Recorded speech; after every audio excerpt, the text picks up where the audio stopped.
The ocean looks calm, until you remember what might be waiting below. Wave.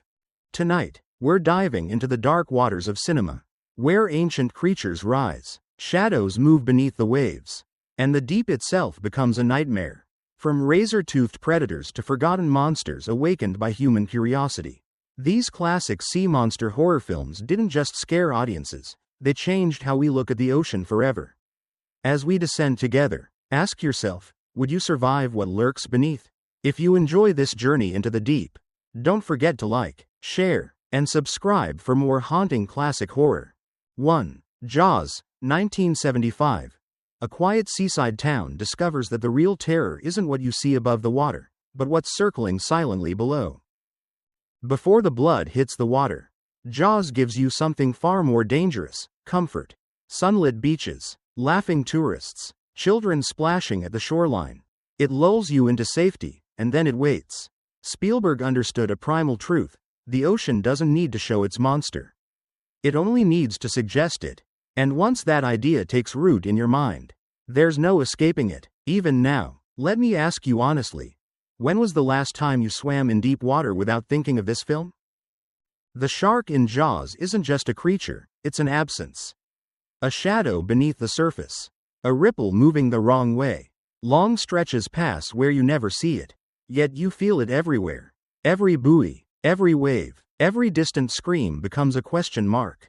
That's the genius. Fear grows not from gore, but from waiting, from knowing something is out there, and not knowing when it will strike.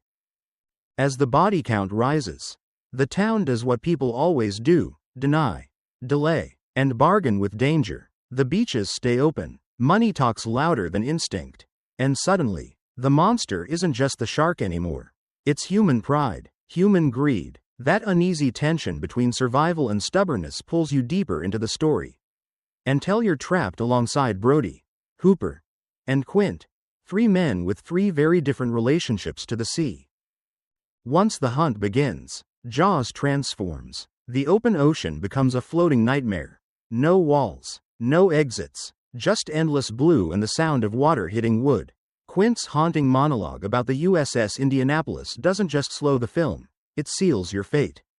At that moment, the sea stops being scenery. It becomes history, memory, a graveyard. And when the shark finally reveals itself, it's not relief you feel, it's awe mixed with dread. This is nature untamed, uncaring, unstoppable. Jaws reminds us that humans are visitors in the ocean, not rulers. The film ends, but the fear lingers. Beaches feel different, water feels heavier, silence feels louder. So here's the question for you. Does Jaws still haunt you every time you hear waves crashing at night? Or have you made peace with what swims beneath? Drop your thoughts in the comments, and tell us where Jaws ranks on your all-time horror list. 2. Deep Rising, 1998. A luxury cruise turns into a drifting coffin when something ancient wraps its tentacles around steel, and refuses to let go. Imagine stepping onto a ship designed for pleasure, excess, and noise, only to find it eerily silent. No music, no laughter, just abandoned hallways slick with seawater and the uneasy feeling that the ocean has already claimed this place. Deep Rising doesn't wait to introduce fear politely. It grabs you by the throat and drags you straight into chaos. From the first moment, the question isn't what happened here. It's far worse. What's still here with us? The film plays like a dark, pulpy sea nightmare told around a campfire at midnight. Corridors stretch too long. Doors open too slowly. Every echo feels alive, and the monster, never fully explained, never truly understood, feels less like an animal and more like the sea itself taking form. This isn't a creature that stalks quietly. It crashes, crushes, and consumes, turning luxury into a feeding ground. What makes Deep Rising so unforgettable is its tone. It knows when to scare you, and when to let you laugh nervously because laughter is the only thing keeping panic at bay. The characters aren't heroes carved from stone, they're survivors improvising in the dark. Cracking jokes while bleeding, pretending courage is enough to keep death away. And strangely, that makes the terror hit harder. These people feel real. Would you be any braver in their place? The ship itself becomes a monster. Elevators turn into traps. Swimming pools feel like open mouths. Even the walls seem to listen. There's something deeply unsettling about being hunted inside something meant to protect you from the sea, as if safety itself has betrayed you. Above, below, inside, there is nowhere to run. And then there's the ending, not comforting, not victorious, but ominous. Deep Rising doesn't close the door on fear. It leaves it cracked open, whispering that what you saw was only a fragment of something much larger. The ocean didn't lose today. It simply let you go. So tell me, do you see Deep Rising as pure monster movie fun? Or an underrated sea horror hiding real dread beneath its humor? Would you step onto that ship knowing what waits inside? Drop your thoughts in the comments and let the deep hear your confession. 3. Leviathan, 1989, deep beneath the ocean floor. Isolation mutates fear into something hungry, and it knows your name. Picture this. No horizon. No sunlight. No escape routes. Just crushing darkness pressing in from every direction. Leviathan doesn't ask you to be afraid of the sea itself. It asks you to fear what happens when humans bring their secrets down where they don't belong. Before the monster ever shows its face, the film traps you emotionally, locking the door behind you and throwing away the key. Let me ask you something first. How long do you think your sanity would last at the bottom of the ocean? Life inside the underwater mining station feels mechanical, routine, almost dull. The crew drinks, jokes, argues, and dreams of payday. It's familiar, even comforting, and that's exactly why it works. Leviathan understands that horror hits hardest when it invades normality. One small discovery, one wrong decision, one sealed container that should have stayed buried forever. And suddenly, the sea isn't the enemy, human curiosity is.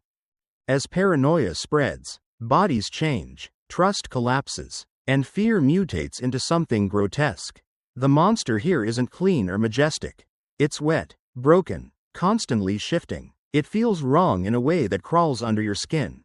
This isn't a single creature you can face head-on. It's a reminder that once biology is corrupted.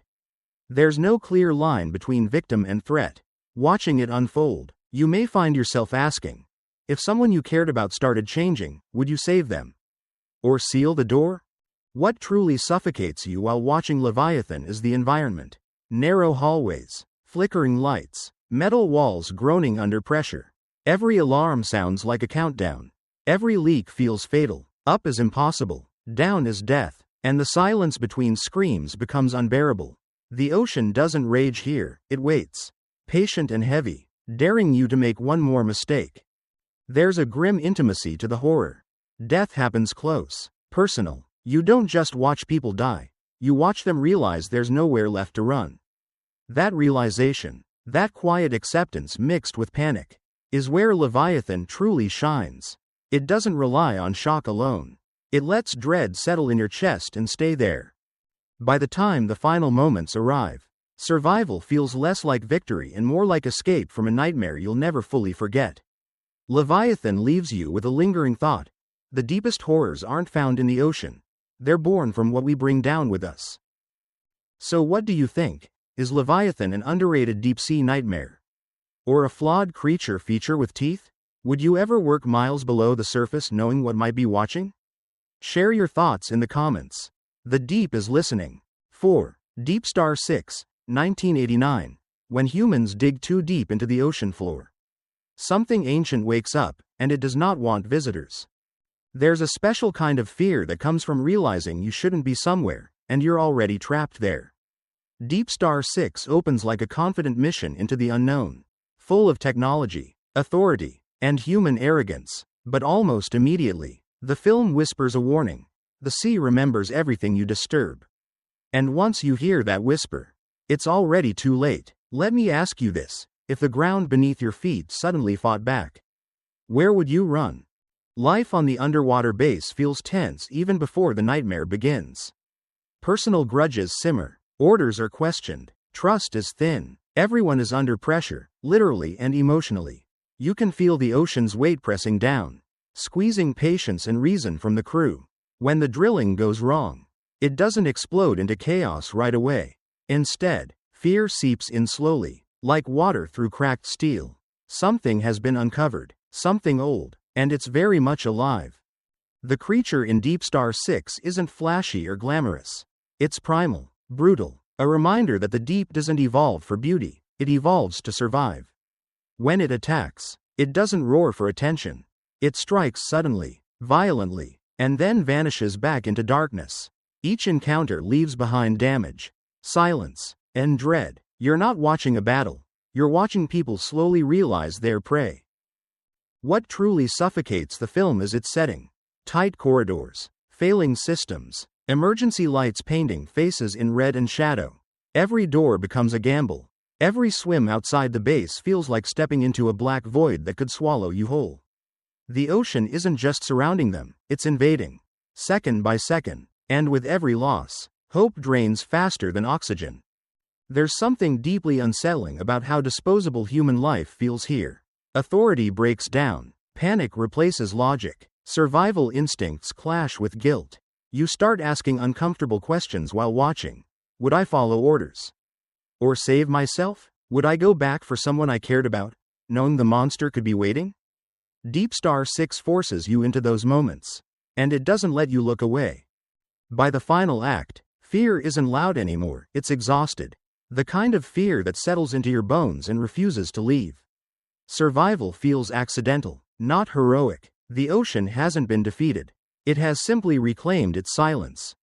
So tell me, do you see DeepStar Six as a hidden gem of deep-sea horror? Or a bleak warning about human overreach? Would you dare work beneath the ocean floor after watching this? Share your thoughts below, and remember, some depths should never be disturbed. 5. The Abyss, 1989, at the bottom of the ocean. Fear isn't born from monsters, but from realizing you are no longer alone. This isn't the kind of horror that jumps out at you screaming. The abyss pulls you under slowly, quietly, until the surface feels like a distant memory. Imagine sinking miles below the sea, where light dies, sound bends, and human voices start to feel fragile. Down there, every breath is borrowed time. And then something moves in the dark, not hostile, not friendly, just watching. Let me ask you this first. Would you be more afraid of a monster, or of an intelligence you can't understand?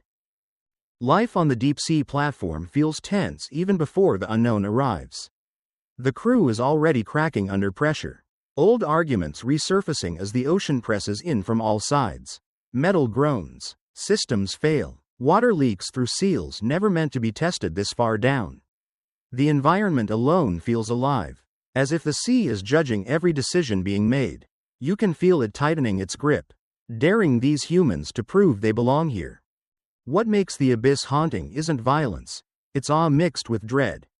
When the mysterious presence finally reveals itself, fear shifts shape. It's no longer about survival in the usual sense. It becomes existential. You're forced to confront the idea that humanity might not be the most important thing in the room. The deep isn't empty, it's observant, and suddenly, every aggressive instinct feels small, childish, dangerous. There's a quiet terror in watching characters realize that panic and weapons won't save them. Suspicion spreads faster than water through a cracked hull. Trust becomes currency. Love becomes sacrifice. One of the film's most powerful moments comes not from destruction, but from stillness, when someone chooses compassion in a place where fear would be easier. Ask yourself honestly, in that darkness, would you choose survival at any cost, or understanding? The ocean in the abyss feels infinite, ancient, patient. It doesn't need to attack. It simply waits for humans to reveal who they truly are.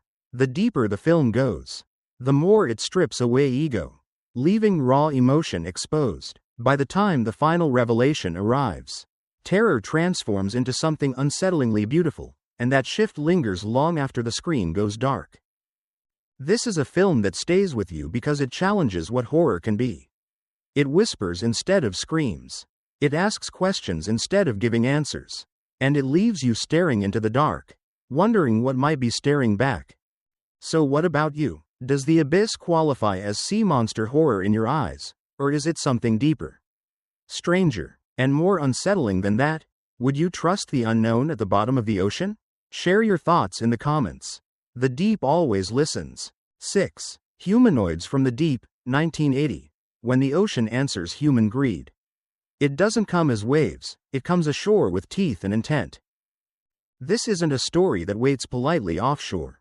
Humanoids from the deep crashes straight into town, dragging saltwater horror onto dry land and daring you to look away. Picture a quiet coastal community, clinging to tradition, profit, and denial, until the sea decides it's had enough. From the first attack, the question isn't if things will get worse. It's how far the nightmare is willing to go. And as a viewer, you're forced to ask yourself, what happens when nature doesn't just retaliate, but invades? The film feels raw, angry, and unapologetic. There's a grimy texture to everything: the docks, the fog, the bars where locals argue about money while danger breathes outside. This is coastal horror stripped of romance. The sea here isn't beautiful. It's breeding something unnatural, something born from human interference and scientific arrogance. And once those creatures crawl out of the water, the shoreline stops being a boundary. It becomes a front line. What makes Humanoids from the Deep deeply unsettling is how personal the terror feels. These aren't distant monsters glimpsed through sonar blips or shadows in the deep. They're physical, present, watching. The attacks aren't clean or heroic, they're chaotic, brutal, and designed to make you uncomfortable. The film doesn't soften its message or its imagery. It wants you disturbed, it wants you angry, and it wants you thinking about responsibility. There's an ugly tension running beneath the surface, between progress and preservation, science and consequence, silence and accountability. As townspeople argue over profit and pride, the sea responds with violence. And slowly, you realize the monsters are only half the problem. Human denial, selfishness, and fear of change fuel the horror just as much as claws and fangs. Watching it unfold, you might wonder, if your town depended on something dangerous, would you speak up, or look away? The setting amplifies the dread. Fog rolls in like a warning. Night scenes feel exposed, as if the darkness itself is watching. Even the sound of waves feels threatening, like a countdown. And unlike many sea horror films, escape doesn't mean going back to land. Land is where the terror waits. By the end, Humanoids from the Deep leaves a bitter taste. Not because it's sloppy or careless, but because it refuses comfort. Survival feels compromised. Justice feels incomplete. The ocean hasn't been cleansed. It's been provoked. So tell me, do you see this film as exploitation horror pushed too far? Or a savage eco-horror warning wrapped in monster movie skin? Did it cross a line? Or was that the point? Drop your thoughts in the comments. The shoreline remembers everything. 7. Tentacles, 1977. When the sea decides to squeeze back, paradise turns into a slow, suffocating nightmare. At first, it feels like a postcard come to life: sunlit beaches, blue water stretching endlessly, tourists laughing without a care in the world. Tentacles knows this calm is fragile, and it leans into it just long enough for you to relax. Then something tightens beneath the waves. Something vast, something patient, and suddenly the ocean doesn't feel open anymore, it feels like a trap. Let me ask you, how safe would you feel knowing the water around you could reach out and grab you at any moment? Unlike fast, explosive sea horror, Tentacles works by constriction. Fear doesn't rush in, it coils. Attacks happen unexpectedly, violently, and then disappear back into the deep, leaving behind confusion and denial. Officials argue, scientists hesitate, tourists keep swimming, and the monster grows bolder. The film feeds on that collective refusal to accept reality. That human instinct to believe danger will stop on its own if we don't look directly at it.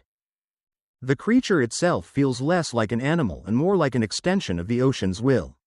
You don't see it clearly at first. Only fragments: an arm here, a shadow there, water moving the wrong way. That partial visibility makes the threat feel endless. As if the monster could be anywhere, everywhere, all at once. Watching it unfold, you start to feel boxed in by open water. A paradox that taps into a very old fear: being surrounded with nowhere to hide. What gives Tentacles its unsettling edge is how public the terror becomes.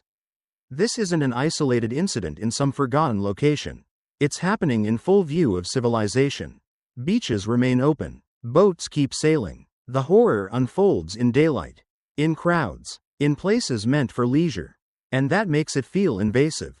If it can happen here, in safety and sunshine, where can it not happen? There's also a quiet sadness beneath the fear. Nature isn't portrayed as evil, it's reacting. Pushed, disturbed, exploited. As the film progresses, the line between monster and consequence blurs. You may find yourself torn between wanting the creature stopped and wondering whether humanity invited this disaster in the first place. Would we really act differently if profit was on the line? By the final moments, relief doesn't come easily. The sea calms, but suspicion lingers. The water looks the same as it always has, and that's the most disturbing part. Tentacles leaves you with the uneasy feeling that the ocean doesn't need to roar to be dangerous. It only needs to reach. So what do you think? Is Tentacles an underrated slow-burn sea horror? Or a cautionary tale drowned by its era? After watching it, would you still dive into open water without hesitation? Share your thoughts in the comments. The tide is listening. 8. The monster that challenged the world, 1957, when a forgotten creature crawls out of ancient waters. Humanity learns how small it truly is. This film doesn't begin with screams or panic, it begins with curiosity. A quiet military base, calm water, routine days. The monster that challenged the world invites you into a world that believes it understands nature. Controls it, measures it, and then something ancient slips through the cracks. Not angry, not dramatic, just hungry. Let me ask you this. If a creature older than history suddenly appeared today, would we recognize the warning, or repeat the same mistakes? The horror here grows patiently. This isn't a monster that storms cities overnight. It observes, it feeds, it adapts. The creature moves with the confidence of something that has survived extinction itself. Watching it, you don't feel chased, you feel outdated, as if humanity has stumbled into a timeline where it no longer belongs. That subtle shift is what makes the film unsettling. The monster doesn't need to rush. Time is already on its side. What gives the story its eerie power is restraint. Long stretches pass where fear builds in silence. Characters talk in low voices. Scientists argue theories. Authorities hesitate. And somewhere beneath the surface, the creature grows bolder. Each disappearance feels like a quiet subtraction from the world. Barely noticed until it's too late. You start to feel the dread creeping in, not because of what you see, but because of what isn't being taken seriously. The setting amplifies this unease. Waterways feel narrow and exposed. Industrial spaces feel temporary, fragile, like tents pitched in a land that doesn't belong to us. The monster's presence turns familiar environments into hunting grounds. And suddenly every shadow in the water feels alive. The film taps into a primal fear, not being chased, but being replaced.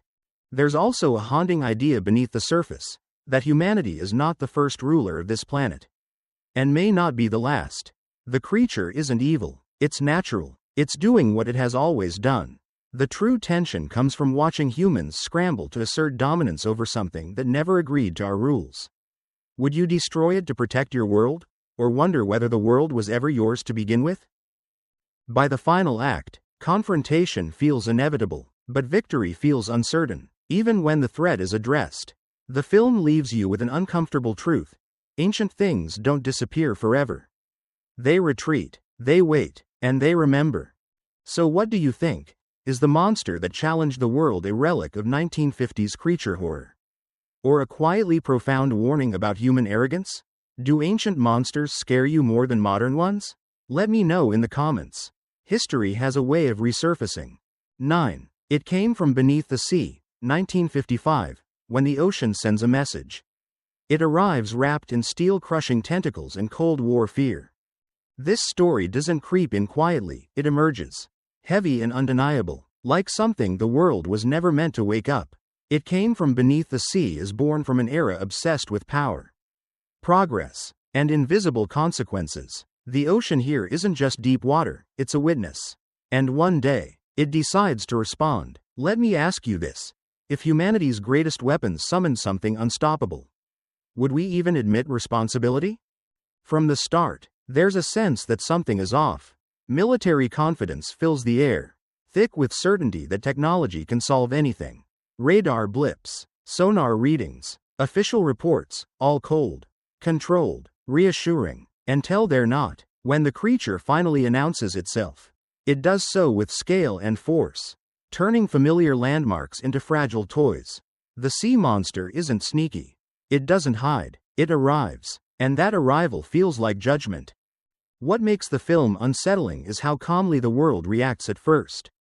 Meetings are held, theories are exchanged, plans are drafted, and all the while, the creature continues moving, indifferent to human procedure. There's a chilling contrast between bureaucratic confidence and raw, unstoppable nature. Watching it unfold, you can't help but feel the imbalance. Humans talk, the ocean answers. The monster itself feels symbolic, almost mythic, less an animal and more a consequence given form.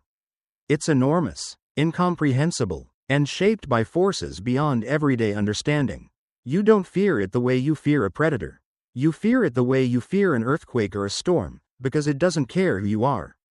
It doesn't negotiate, it simply exists, and that existence threatens everything built on certainty. The city sequences carry a strange sadness beneath the spectacle. Civilization looks impressive, until it doesn't.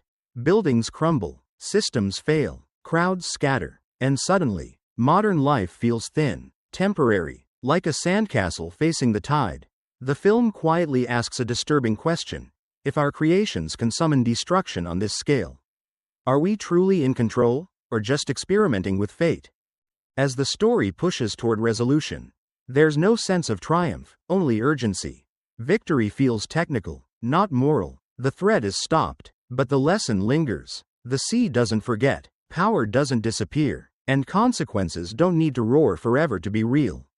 By the time the waters finally settle, it came from beneath the sea leaves you staring at the horizon differently. The ocean looks calm again, but now it feels aware. So what do you think? Is this film pure 1950s monster spectacle, or a chilling reflection of humanity's fear of its own inventions? Do sea monsters scare you more when they're symbolic, or when they're savage? Share your thoughts in the comments. The deep has always been listening. 10. Gorgo, 1961. When humanity cages a child of the sea, it awakens a fury big enough to drown a city.